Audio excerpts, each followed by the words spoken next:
السلام علیکم۔ محمد حنیف نجم۔ سچے مسلمانوں اور اچھے پاکستانیوں، آپ جہاں بھی ہیں، اللہ تعالیٰ ہر جگہ اور ہر وقت آپ کی حفاظت فرمائے۔ پڑھتے رہو درود مومنو، ڈیوٹی یہی تو ہے۔ پڑھتے رہو درود مومنو، ڈیوٹی یہی تو ہے۔ سارے جہاں کی مومنو، بیوٹی یہی تو ہے۔ صلی علی نبینا، صلی علی محمد، صلی علی شفیعنا، صلی علی محمد۔ سچے مسلمانوں اور میرے پیارے پاکستانیوں، آج اس ویڈیو میں ہم اپنے پیارے آقا حضرت محمد خاتم النبیین صلی اللہ علیہ وآلہ وصحابہ وسلم کی حدیث جو ہے اس پر غور و خوض کریں گے، فکر کریں گے اور سوچیں گے کہ ہم اپنے پیارے آقا حضرت محمد صلی اللہ علیہ وآلہ وسلم کی اس حدیث پر کتنا عمل کرتے ہیں۔ آج کی حدیث ہے، وہ شخص جس کے دل میں قرآن کا کچھ حصہ یاد نہ ہو، وہ ویران گھر کی طرح ہے۔ جامعہ ترمذی 2913، حدیث کا نمبر 2913۔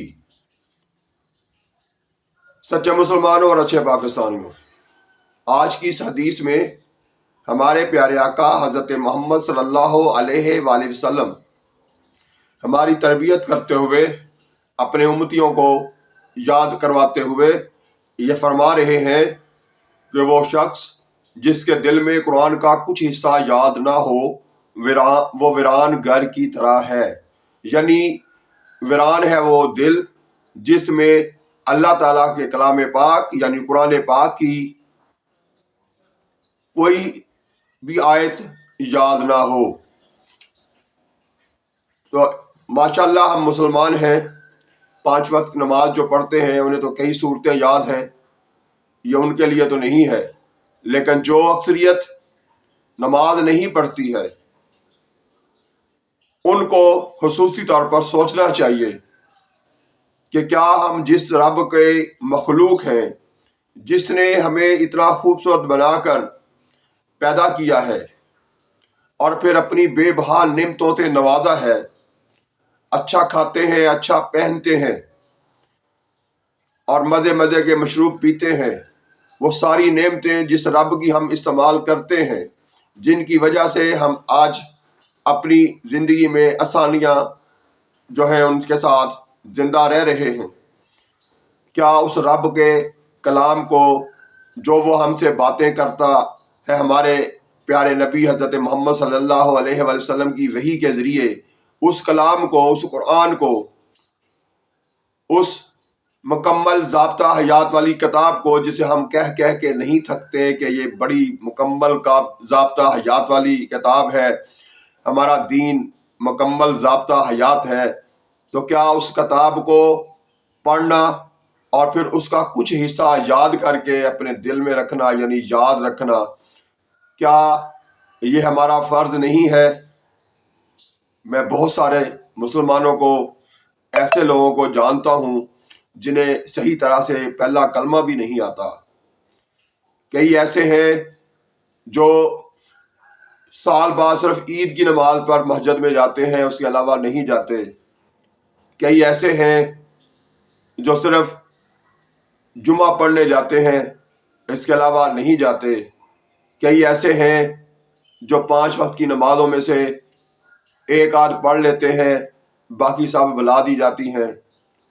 کیا ہمیں اپنے اس رب کو جس نے ہمیں بے شمار نعمتوں سے نواز رکھا ہے، اس کو اس طرح سے ہی یاد کرنا چاہیے جبکہ وہ رب کہہ رہا ہے 5 وقت مسجدوں سے آواز آتی ہے آؤ فلاح کی طرف، آؤ فلاح کی طرف، تو ہم اس کی یہ آواز سن کے بھی پرواہ نہیں کرتے۔ روزانہ صبح آواز دی جاتی ہے، نیند سے بہتر ہے نماز، نماز نیند سے بہتر ہے، لیکن ہم کسی طرح سے بھی، کسی انداز میں بھی اس کی پرواہ نہیں کرتے، اپنے اپنے گھروں میں خواب خرگوش میں گم ہے۔ ہمیں یہ سوچنا ہوگا۔ اسی طرح سے اللہ تعالیٰ کے اس کلام کو، قرآن پاک کی چھوٹی چھوٹی صورتوں کو پہلے یاد کیجئے۔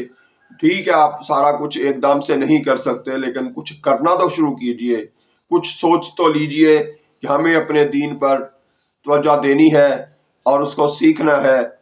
آج آپ ایک بات سیکھیں، کل دو سیکھیں، اس طرح سے بڑھتے جائیے، بہت جلد آپ کو بہت ساری معلومات مل جائیں گی۔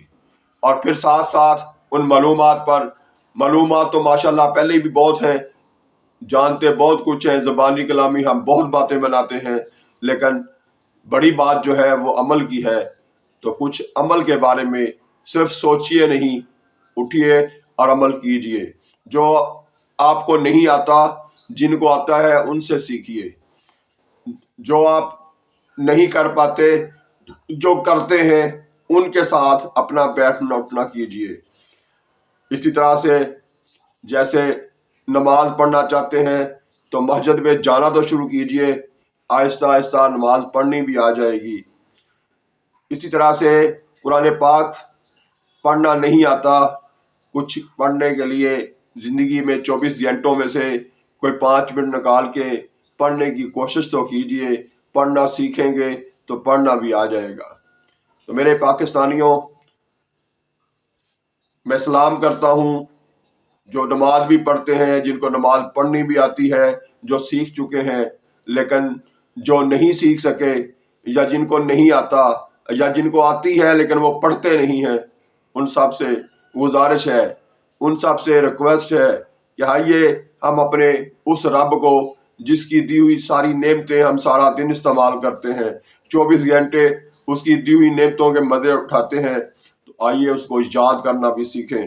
ایک دوسرے کے ساتھ اچھا سلوک کیجئے، سچ بولیے، یہی آغاز ہے، اور اس کے بعد آگے بڑھتے جائیے، اپنی قوم کے لیے، اپنے ملک کے لیے، اپنی خاندان کے لیے اور اپنے لیے، خاص طور پر اپنے لیے سوچئے کہ یہ جو مزیدار زندگی ہم یہاں گزار رہے ہیں، کیا آخرت میں ہمیں اس سے زیادہ اچھی زندگی جو ملنے والی ہے اس کو حاصل نہیں کرنا چاہتے؟ ہمیں اس کی طرف بھی توجہ دینی ہوگی۔ تو میرے پیارے پاکستانیوں، اس حدیث کو اٹھتے بیٹھتے ذہن میں رکھیے اور پھر قرآن پاک سیکھنا شروع کر دیجئے۔ اسی طرح سے سچ بولنا شروع کیجئے اور پھر ہمیشہ سچ بولتے چلے جائیے، جھوٹ سے بچنے کی ہمیشہ اور حق المقدور کوشش کیجئے۔ یہی آپ کی اور میری قوم کی کامیابی ہے۔ اللہ تعالیٰ آپ سب کو اس پر غور کرنے، سمجھنے، سوچنے اور اس کے بعد سب سے بڑھ کر اس پر عمل کرنے کی توفیق عطا فرمائے۔ ہر جگہ ہر وقت خوش رہیے اور اللہ تعالیٰ بھی آپ کی حفاظت فرمائے۔ اللہ حافظ۔ پاکستان زندہ باد۔